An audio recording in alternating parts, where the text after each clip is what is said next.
Post basic BSc nursing 2026-এর question paper আমরা analysis করছিলাম এবং তার কোশ্চেন অ্যান্সারও ডিসকাশন করছিলাম। আমরা 30 পর্যন্ত কভার করেছি, এবার 31 থেকে স্টার্ট করব। আজকে 30 পর্যন্ত যারা দেখে আসুনি তারা কিন্তু এখান থেকে স্টার্ট করবে না, তারা এই ভিডিওটা পজ করে তারা 30 থেকে 1 থেকে 30 পর্যন্ত আগে দেখে নাও, তারপরে 31 থেকে স্টার্ট করবে। তো এখানে দেখো কোশ্চেন ছিল 31, what is the type of control organised through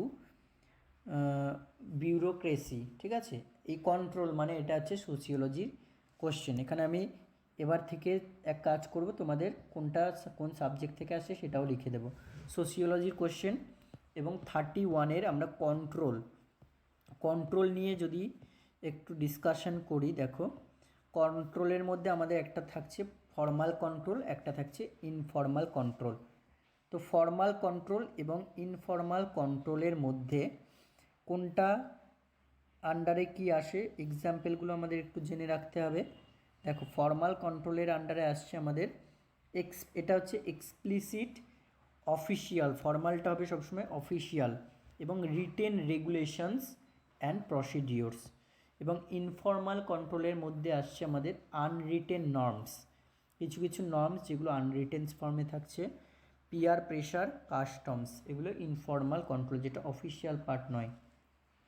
এবং যে বিউরোক্রেসি থাকছে সেখানে আমাদের এটা কার কনসেপ্ট এসছে, ম্যাক্স ওয়েবার্স কনসেপ্ট এসছে, ম্যাক্স ওয়েবার্স কনসেপ্ট। এবং এর মানে হচ্ছে রুল বেসড এবং তার সাথে হায়ারার্কিয়াল এবং impersonal organisation with written rules. তাহলে রিটেন রুল বেসড এগুলো কিসের মধ্যে আসবে, ইনফর্মালে আসবে না নিশ্চয়ই, এটা ফর্মাল কন্ট্রোলের আন্ডারে আসবে। ঠিক আছে, তাহলে দেখো এখানে কারেক্ট অ্যান্সার কী হয়ে যাবে, অফিসিয়ালস, ইনফর্মাল, ফর্মাল এবং কোর্ট, এর মধ্যে কারেক্ট অ্যান্সার হয়ে যাবে কি ফর্মাল কন্ট্রোল। এরপরে দেখো 32, which of the following drugs do not cross the placenta cross করতে পারবে না কোন ড্রাগের মধ্যে, ডিলান্টিন, ডায়াজেপাম, হেপারিন নাকি অ্যাসিনোকিউমারিন। বেশ, প্লাসেন্টা ক্রস করতে পারবে না কোন ড্রাগ, এটা হতে পারে ফার্মাকোলজি থেকে কোশ্চেন, ফার্মাকোলজি প্লাস হতে পারে ওবিজি থেকে কোশ্চেন। ঠিক আছে, আমি দুটো সাবজেক্টের নামই লিখে রাখলাম। এবারে 32-এর অ্যানালাইসিস দেখো, প্লাসেন্টাল ট্রান্সফারটা ডিপেন্ড করবে কার উপর, ডিপেন্ডস করবে হচ্ছে কিছু কিছু টপিকস, কিছু ম্যাটারের উপর, যেমন হচ্ছে মলিকিউলার ওয়েট, লিপিড সলিউবিলিটি কিনা এবং প্রোটিন বাইন্ডিং কিনা। এবারে যে কয়েকটা ড্রাগ আছে তার মধ্যে দেখো ডিলান্টিন, যেটা হচ্ছে ফেনিটয়েন, বা ডায়াজেপাম, এরা হচ্ছে হাইলি লিপিড সলিউবেল, এবং অ্যাসিনোকিউমারিন, এটা হচ্ছে ভিটামিন কে অ্যান্টাগনিস্ট, এরা ইজিলি প্লাসেন্টাকে ক্রস করতে পারবে। কিন্তু হেপারিন নামক যে ড্রাগটা রয়েছে, এই হেপারিন কি, এর হচ্ছে আমরা বললাম যে মলিকিউলার ওয়েটের উপরও ডিপেন্ড করে, লিপিড সলিবিলিটি কিনা, প্রোটিন বাইন্ডিং কিনা। তো মলিকিউলার ওয়েট যত লার্জ হবে তত কিন্তু ক্রস করবে না প্লাসেন্টা। যেমন হেপারিন হচ্ছে ভেরি লার্জ মলিকিউল হবে এবং এরা হাইলি চার্জ থাকে এবং স্ট্রংলি প্রোটিন বাইন্ডিং। ঠিক আছে, ওই জন্য প্লাসেন্টাকে ক্রস করতে পারবে না, ডাজ নট ক্রস প্লাসেন্টা। তাহলে এখানে কারেক্ট অ্যান্সার আমাদের দেখো যে চারটে অপশানই আমি ডিসকাস করে দিলাম, এর মধ্যে হেপারিন কিন্তু কারেক্ট অ্যান্সার হয়ে যাবে। কোশ্চেন নাম্বার 33-তে চলে যাই।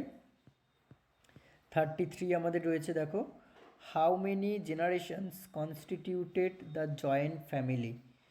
জয়েন্ট ফ্যামিলিতে কত জেনারেশনস কনস্টিটিউট করে। ওয়ান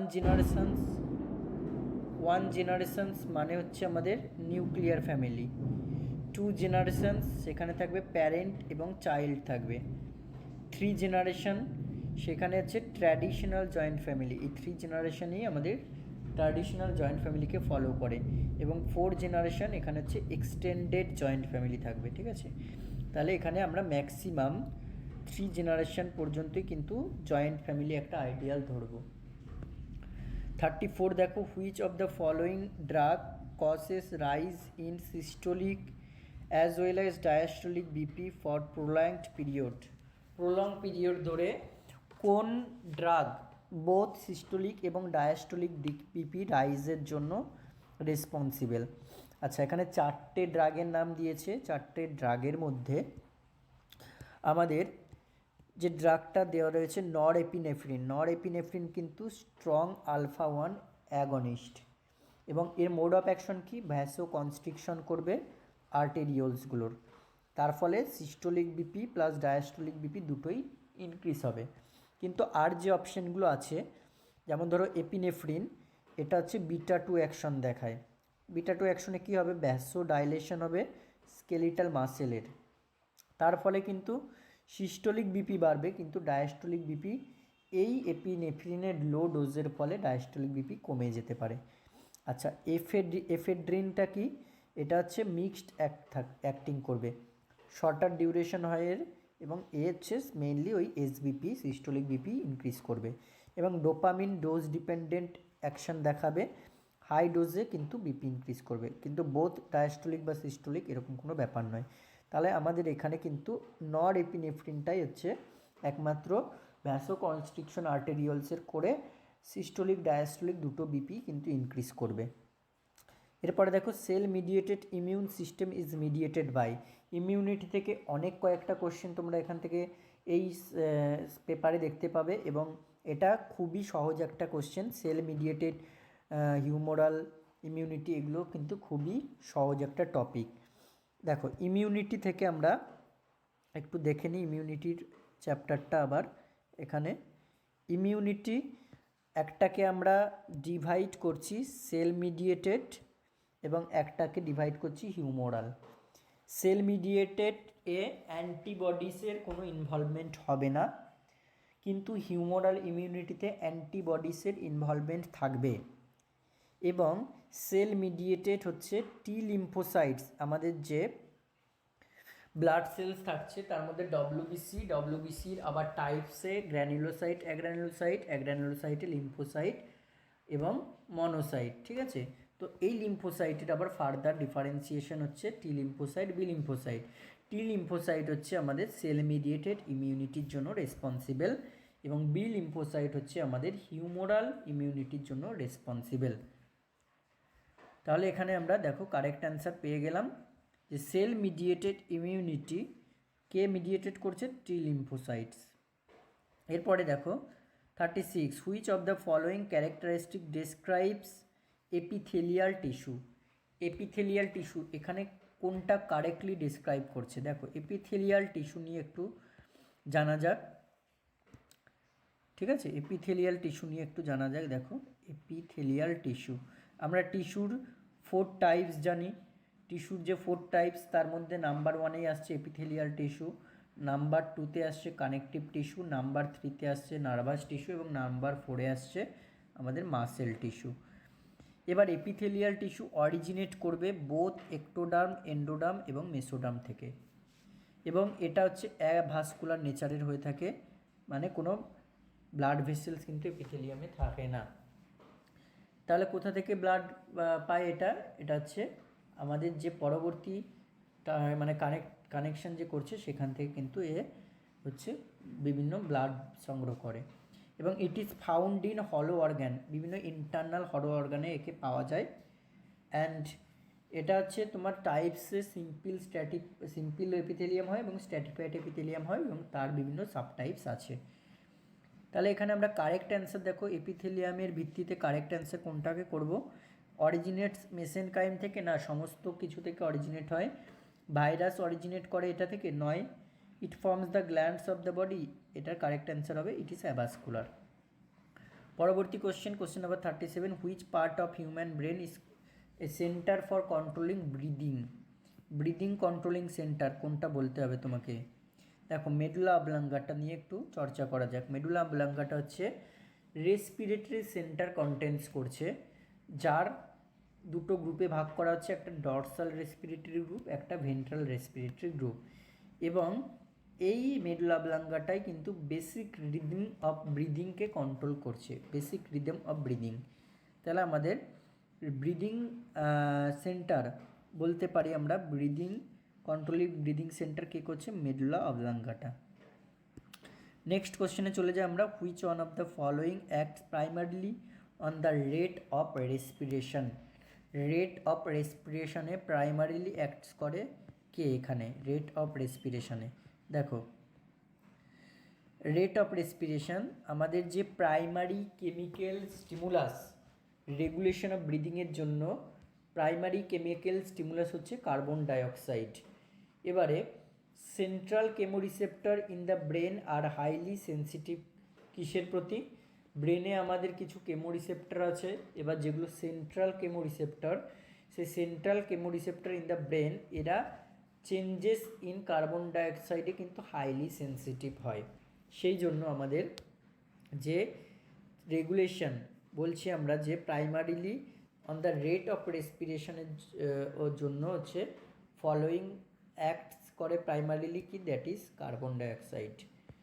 নেক্সট কোশ্চেনে যাই, question number 39, according to psychoanalytic approach, সেই সাইকো অ্যানালাইটিক থিওরি আবার, an attempt to integrate values learn from parents and society. তাহলে আমাদের যে ইড, ইগো, সুপার ইগোর ব্যাপারগুলো চলে আসছে এখানে। দেখো, ইড, ইগো, সুপার ইগো থেকে আমরা ইড আর সুপার ইগো পাচ্ছি, তাহলে sublimation, defence mechanism, oral stage, এই দুটো তুমি এলিমিনেট করে দিতে পারো, তাহলে ইড আর সুপার ইগোর মধ্যে হবে। এবার ইড কোনটা বলেছিলাম, যেটা হচ্ছে অ্যাট বার্থ থেকে প্রেজেন্ট থাকবে, আর ইনস্টিংচুয়াল চেঞ্জেস যেটা হবে, বা ইনস্টিংচুয়াল আইডিয়াস থাকবে, ঠিক আছে এখানে। তাহলে আমাদের ইডও কিন্তু হবে না, অ্যান্সার চলে যাবে সুপার ইগো। তাহলে এখানে একটু এক্সপ্লানেশনটা আমরা জেনে নিই। সুপার ইগো হচ্ছে আমাদের মোরাল প্রিন্সিপাল বা রিয়েলিটি প্রিন্সিপাল দ্বারা চালিত হয়, এবং এটা হচ্ছে কি ইন্টারনালাইজেস প্যারেন্টারাল এবং সোশ্যাল রুলস, ভ্যালুস, মোরালসগুলোকে ইন্টারনালাইজেস করবে, এবং এটা হচ্ছে তোমার কি কনসায়েন্স, বিবেক, তোমার বিবেক। তাই জন্য কি বলছে, integrating values from parents or society, এটা হচ্ছে ডেফিনিশন অফ আমাদের সুপার ইগোর ডেফিনিশন। তাহলে কারেক্ট অ্যান্সার কী করবো বলো, এখানে কারেক্ট অ্যান্সার আমাদের করে দেবো super ego is the correct answer. Next কোশ্চেনে চলে যায়, question number 40, on the heart the impact of adrenaline is all of this except. তাহলে অ্যাড্রেনালিন ড্রাগের হার্টের ওপরে মোড অফ অ্যাকশন কী সেটা আমাদের জানতে হবে। দেখো, এখানে অ্যাড্রেনালিন বিটা 1 রিসেপ্টরের হার্টে যখন অ্যাক্ট করবে না, তখন সে বিটা 1 রিসেপ্টরে অ্যাক্ট করবে, ঠিক আছে। এবার ক্লাসিক সিম্প্যাথেটিক এফেক্ট দেখাবে, কি এফেক্ট দেখাবে আমাদের, এটাই হচ্ছে অ্যাড্রেনালিনের mode of action, classic sympathetic effect দেখাবে। যেমন কি ইনক্রিজ করবে আপটেক অফ অক্সিজেন বাই হার্টের দ্বারা অক্সিজেন আপটেককে ইনক্রিজ করবে। এছাড়া increase in heart rate increase করবে, যেমন হচ্ছে এটা হচ্ছে পজিটিভ ক্রোনোট্রপিক এফেক্ট। আর কি করবে, ইনক্রিজ কন্ট্রাকশন ফোর্সকেও ইনক্রিজ করবে, এটা হচ্ছে পজিটিভ আয়নোট্রপিক এফেক্ট, ঠিক আছে। তাহলে দেখো এখানে মেনলি অ্যাড্রেনালিন কী কী অ্যাকশন করলো, increase uptake of oxygen by heart, এটাও অ্যাড্রেনালিনের mode of action, increase in the contraction force এবং increase in the heart rate, একটা পজিটিভ ক্রোনোট্রপিক, একটা পজিটিভ আয়নোট্রপিক। কিন্তু decrease in the myocardial irritability, এটা কিন্তু এর মোড অফ অ্যাকশন নয়, এ কী করবে, ইনক্রিজ দ্য মায়োকার্ডিয়াল ইরিটেবিলিটি। তাহলে এখানে এক্সেপ্ট বলেছে, আমাদের সি এরটা হচ্ছে কারেক্ট অ্যান্সার। আরও 5টা কোশ্চেন আমি করিয়ে দিচ্ছি, দেখো। 41, a male client in psychiatric ward experiences false sensory perception। তাহলে এই জায়গাটা হাইলাইট করবে ভালো করে, false sensory perception with no basis of reality. তাহলে কোনো রিয়েলিটি নেই, নো বেসিস, তার মানে অবজেক্ট ছাড়া ফলস সেন্সরি পারসেপশন কী হবে আমাদের বলো, এটা হ্যালিউসিনেশন হবে, ঠিক আছে। দেখো হ্যালিউসিনেশন কি, হ্যালিউসিনেশন হচ্ছে perception without an external stimulus, ঠিক আছে। যেমন হতে পারে আমাদের যে সেন্স অর্গানগুলো রয়েছে, অডিটরি হ্যালিউসিনেশন, জাস্টেটরি বা গাস্টেটরি হ্যালিউসিনেশন, ট্যাকটাইল হ্যালিউসিনেশন, ঠিক আছে, ভিজুয়াল হ্যালিউসিনেশন, হিয়ারিং হ্যালিউসিনেশন, এইসব টাইপস রয়েছে। এবং ডেলিউশন অপশানটা রয়েছে, ডেলিউশন মানে কি false fixed belief. Loose association মানে কি, এটা হচ্ছে একটা ডিসঅর্গানাইজড থিঙ্কিং। এবং নিওলজিজম মানে হচ্ছে ক্রিয়েশন অফ নিউ ওয়ার্ডস বা কয়েনিং অফ নিউ ওয়ার্ডস। তাহলে প্রত্যেকটা অপশানই আমি কিন্তু ডিসক্রাইব করে দিলাম এবং এটার কারেক্ট অ্যান্সার হয়ে যাবে আমাদের hallucination. Next question 42, a system which is use to help the storage and transportation of vaccine at low temperature. খুবই ভাইটাল একটা টপিক, যেটা হচ্ছে কমিউনিটি হেলথ নার্সিংয়ের কোল্ড চেনের টপিক। এটা কোল্ড চেনের টপিক, ঠিক আছে। দেখো, কোল্ড চেন এমন একটা সিস্টেম যেখানে তোমার স্টোরিং করা হবে, ট্রান্সপোর্টিং করা হবে ভ্যাকসিনসকে। কোথায় থেকে কোথায় স্টোরিং করা হবে, ট্রান্সপোর্টিং করা হবে ভ্যাকসিনসকে রিকমেন্ডেড লো টেম্পারেচার, যেমন +2 to +8 ILR-এ ডিপ ফ্রিজার আছে, আমাদের ভ্যাকসিন ক্যারিয়ার রয়েছে, এরকম বিভিন্ন রয়েছে। কোথা থেকে কোথায়, ম্যানুফ্যাকচার টু অ্যাডমিনিস্ট্রেশন সাইট পর্যন্ত। এবং কোল্ড বক্স, রেফ্রিজারেটর, ILR এগুলো হচ্ছে কম্পোনেন্টস অফ কোল্ড চেন। তাহলে এটা হচ্ছে একটা সিস্টেম অফ কোল্ড চেন, এটা কোল্ড চেনের সিস্টেম। পরবর্তী কোশ্চেনে যায় আমাদের, question number 43, for prevention of hepatitis A.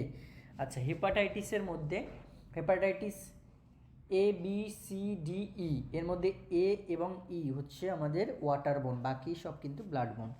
তাহলে এটা ওয়াটারবোর্ন, মাথায় রাখবে। You decided to conduct health education activities, which of the following step is irrelevant. তাহলে কোনটা হেপাটাইটিস এ এর বেসিসে irrelevant? Use of sterile syringe and needles, safe food preparation at food handling by the vendors, proper disposal of human excreta and personal hygiene, immediate reporting of water pipe leaks and illegal water connections।